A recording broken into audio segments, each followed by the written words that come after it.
Hi everyone, welcome to another episode by Poor Man Gamer. Today I'm going to share with you guys a deck that I've found great success with on the GDI site. It's a speed aggressive deck. It's actually fairly weak. I'm going to show you guys a couple matches. I'm in the Diamond League already. It shouldn't be too long until we push to the Masters, and I'm not even sure if I want to do that because of how weak my deck is. Right? I'm going to show you guys a couple matches here. Effective tips and strategies that you can use to win more games on the GDI side, because I understand a lot of people having difficulties on the GDI side. So taking a look at the first match here, like Sky on the other side has got all level 9s upgraded or level 8s upgraded, pretty strong deck. All of mine just got to level 8. The key here for every deck, guys, is the Pippo. If on the GDI side you haven't upgraded your Pippo yet or you don't know how to use it, the Pippo is pretty much the most versatile unit you can get. Why? It can fire on the move, it scouts quickly, it helps you contest missiles, it can go against air units. It's a very, very good deck. So I always emphasize scouting. I scout with a War Dog in this case, okay? War Dog, and because I was able to scout, I see that right away he's coming in with the Mohawk. Now I haven't actually seen this unit that often, and so I'm going to show you guys a tip here on how to survive an early Mohawk attack. I know he wants to go after my Harvester. One-on-one, that level 8 Mohawk is going to crush my Pippo. So what I do is, this is why I love the Pippo. The Pippo can fire on the move. I'm allowing him to attack my Harvester a little bit more to take some more of that damage, so that my Pippo can survive and successfully knock out his Mohawk. As you can see here, I try not to move my Harvester until the very last second. Fortunately, I was able to survive this, and I was able to take out his Mohawk without really losing too much on the harvesting. The reason why I let my Harvester take the damage, okay, is because if I don't harvest, I have no economy. So now I use my Pippo to pressure him, and as you can see, this entire time, I never took my foot off the gas for the missile. My War Dog's been sitting on it the entire time, and I'm charging up that missile. So now I go ahead and pressure his Harvester. I also roll out my Talon, because I see that he's got a lot of air units, right? And a Talon is the best anti-air unit that I have right now. So once again, the Pippo, it can fire on the move. So if he's chasing me, look at that. I'm getting free shots off him. I already got 3 shots off him for free. I know that my Harvester is basically paper mache at this stage. One shot is gone. Nothing I could do about it. I roll a Predator tank, and I see that he has opened up with a double Harvester. So right away, I moved my Predator tank up. I moved my Talon to go pressure him, and I try my best to pull the War Dog back so that it can keep... I can't remember if I let the War Dog live or not. But anyway, as you can see, I am pressuring his Harvester. Because I have an economy, and all the units I use are so cheap, I don't really care about building a Harvester. I go ahead and take out his Pippo now. And as you can see, because this missile count has been going this whole time, I roll a MLRS and my Predator tank. MLRS will snipe any land units. The Predator tank is a great tank. And with all that pressure, I was able to knock him out pretty quickly before he rolled out his Tech Lab units. So, couple useful tips there, and why I love the Pippo, how to survive that early Harvester rush. And once you have the economy going, this deck here, the beauty is, as a weaker opponent, as a weaker deck, because I do not have strong units, these cheap units are replaceable very quickly, so I don't have to worry about a poor economy. Take a look at a second match here. I'm either sure that this guy is a super whale, because he's still in the Diamond League with level 11 units, and look at the deck that he has, or he's been playing this game a long time. Pretty much every match I have with this deck right now is a challenge match, so guys, don't be discouraged. All a challenge match really means is you don't have anything to lose, because you can't D-rank. So I am on the right-hand side in this case. I'm going to go ahead and open up with a Harvester. I delayed my start there because I dropped my mouse and the batteries fell out. Yep, so I had to pick up my batteries, and there we go. Now we start playing. So I opened again with a War Dog just to scout. I could do some damage against his level 11 Harvester, but I'm not going to do enough damage. So I go ahead and just use that War Dog to keep charging the missile. I'm on 2 towers right now. I'm just going to give him the runaround, and now I'm going to go pressure his Harvester, because that's the best thing I can do.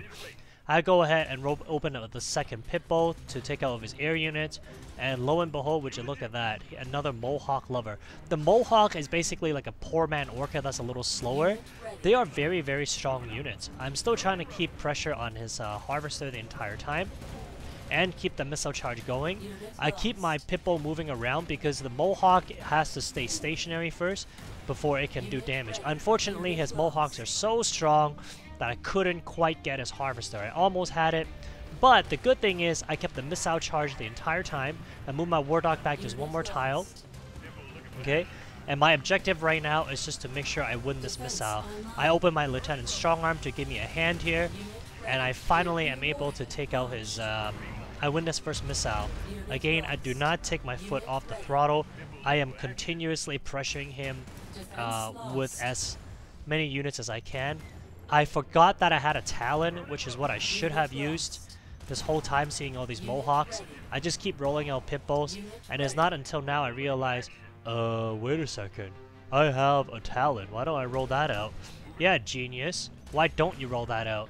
So I go ahead and give him more pressure now, and I'm trying to run a different path so I don't commit suicide.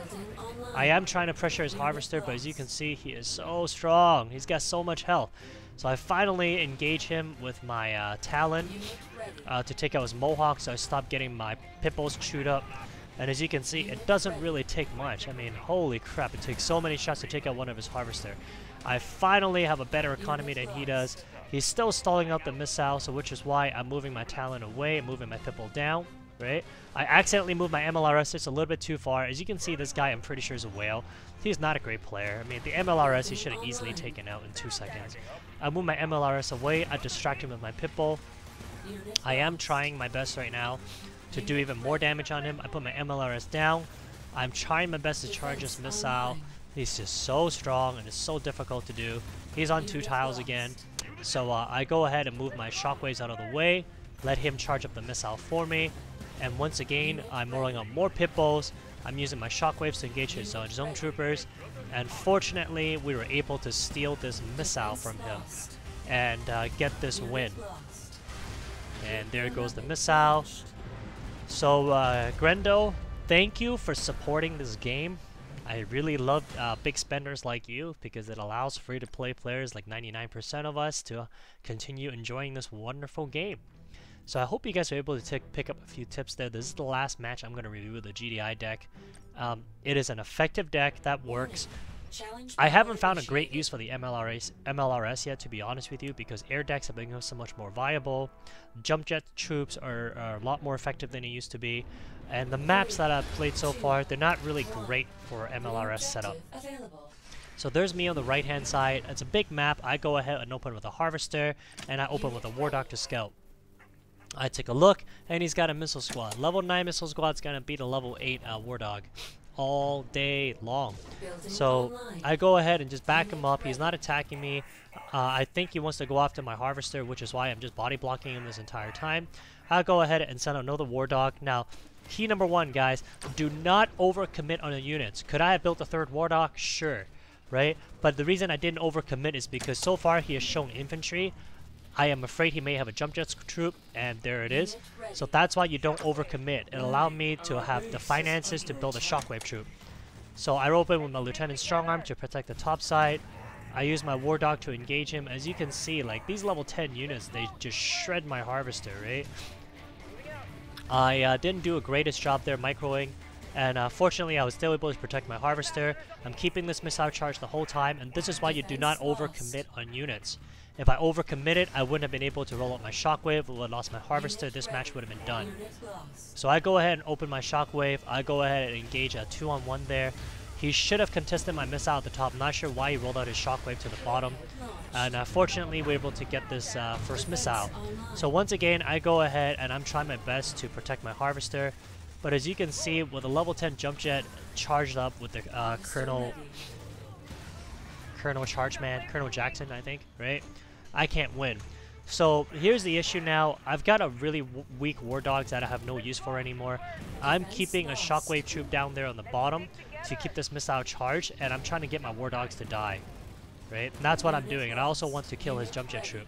I go ahead and roll out a a Predator tank to counter his Wolverine, because that's my best unit.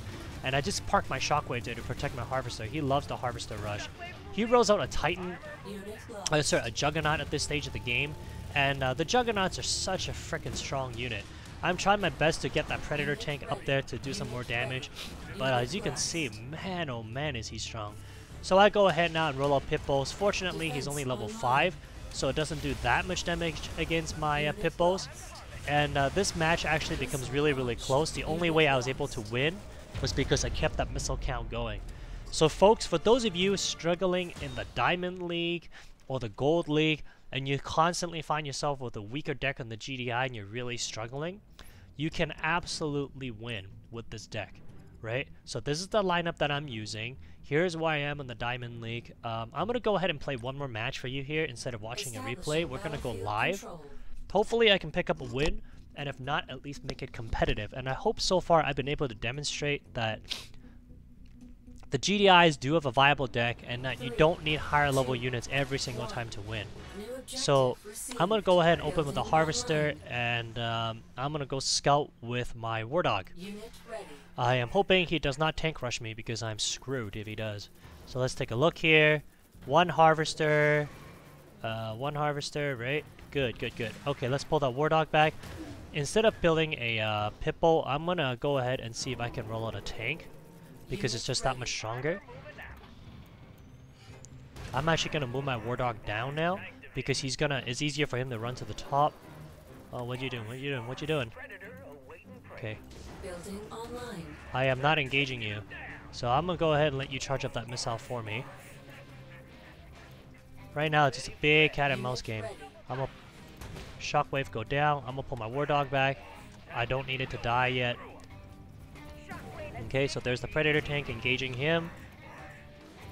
Okay, I don't know what you're trying to do, son, but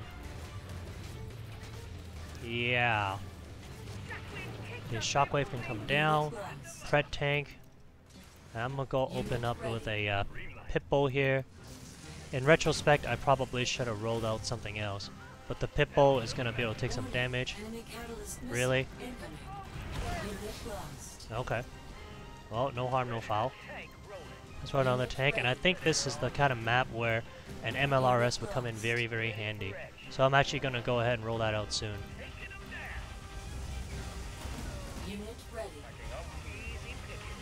Take out a stupid tank. There you go. Body block you. Body block you. Body block you. Shockwave come up. Predator tank go down. Predator tank come down. Unit lost. Unit ready. Whoops. Okay, let's get rid of you. I'm gonna go block you again. I'm gonna roll another Shockwave. I am really just protecting my MLRS at this stage. That's fine.